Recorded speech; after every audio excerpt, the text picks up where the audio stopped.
Another inmate dies at OCCC, marking the fifth death at an Oahu prison in just the past 2 months. Officials believe 56-year-old inmate Katherine Callahan committed suicide this morning. While conducting their daily rounds, officers found Callahan's body in her single-cell unit in OCCC's general population. She was in jail from March 27th of this year, awaiting sentencing for terroristic threatening, assault, and violation of a temporary restraining order. Officials say Callahan had been on suicide watch before, but was not under any special supervision. Given the recent high number of deaths in Oahu prisons, the Department of Public Safety says it's reviewing its policies and procedures.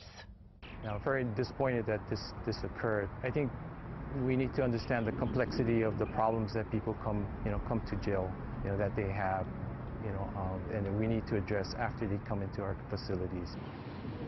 The department also wants to give additional suicide training to correctional officers and has talked about installing more surveillance cameras inside individual cells. Today's apparent suicide is the latest in a string of deaths at Oahu correctional facilities in previous months. On March 9th, 76-year-old Cyril Chung died after being beaten to death inside his cell at OCCC.